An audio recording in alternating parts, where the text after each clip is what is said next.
सुप्रभातम छात्रा। अष्टम वर्गस्य उकारांत साधु पुलिंग शब्द रूपम। बच्चों, आज हम साधु पुलिंग शब्द का रूप पढ़ेंगे। प्रथमा से लेकर संबोधन तक तीनों वचनों में।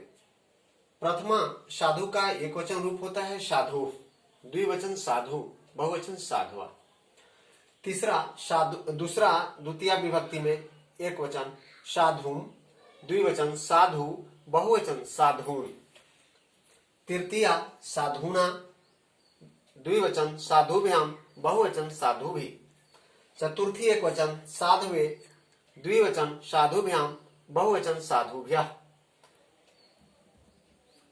चतुर्थी साधुवे, साधुभ्याम, साधुभ्यः। पंचमी साधो, साधुभ्याम, साधुभ्यः।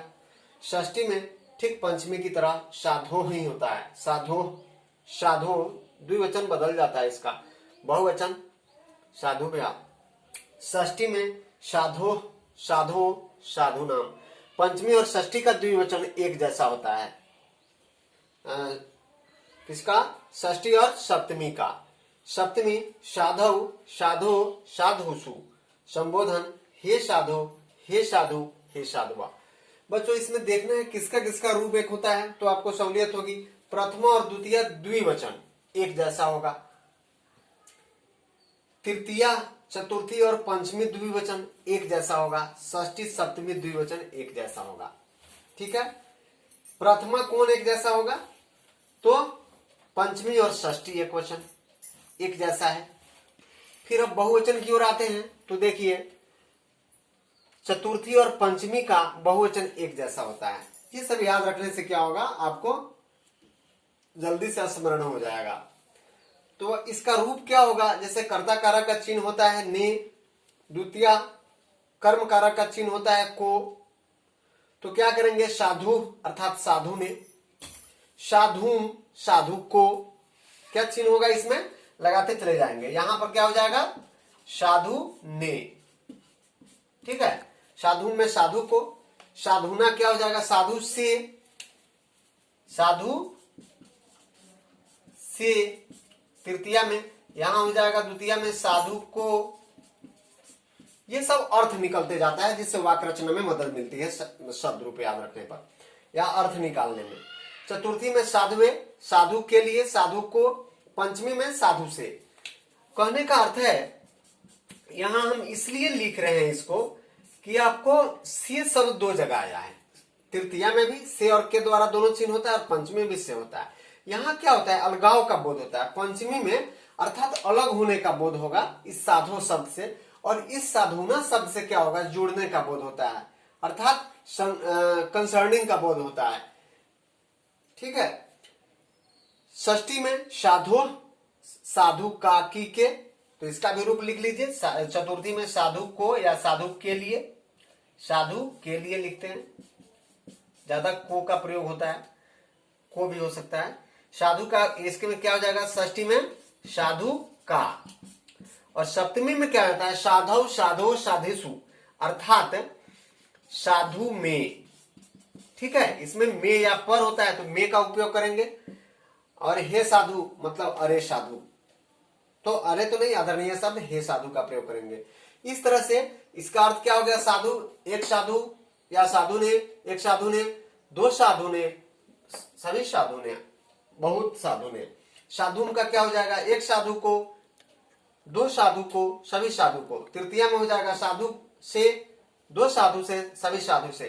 चतुर्थी में साधु को या साधु के लिए, दो साधु को, दो साधु के लिए या बहुत साधुओं के लिए। पंचमी में क्या हो जाएगा? साधु अर्थात साधु से, एक साधु से, दो साधु से, सभी साधु से। षष्ठी में एक वचन में साधु है, साधो का की के। द्विवचन में साधु का, दो साधुओं का की के, और इसमें सभी साधुओं का की के। सप्तमी में साधु, साधु में, दो साधुओं में, सभी साधुओं में। उसी तरह संबोधन में हे साधु, हे एक साधु, हे साधु, हे साधु। यहाँ क्या है? दीर्घकार है। हे दो साधु, हे सभी साधु। इस तरह से इसके रूप याद करेंगे आप, जो आपको वाक्य निर्माण में काम आएगा और भी प्रश्न को समझने में काम आ सकता है। फिल अप द ब्लैंक वगैरह जो प्रश्न पूछे जाते हैं इस शब्द रूप से आपको समझ में आ जाएगा। अब इसको देखना है कि साधु रूप को याद करने से जो भी उकारांत पुल्लिंग शब्द होगा सब आप याद कर सकते हो इसके ट्रिक से। जैसे गुरु, खासकर गुरु शब्द इस पर चलते हैं जिसका रूप आपको आता है।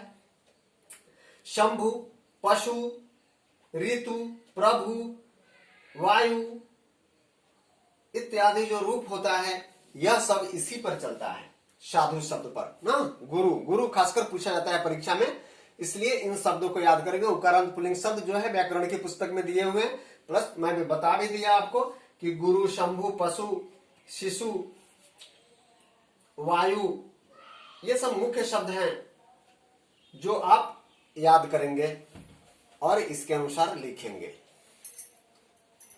एक चीज याद रखना है कि प्रथमा एक वचन और द्विवचन इन दोनों में क्या अंतर है, क्योंकि दोनों का उच्चारण एक जैसा है, साधु और साधु।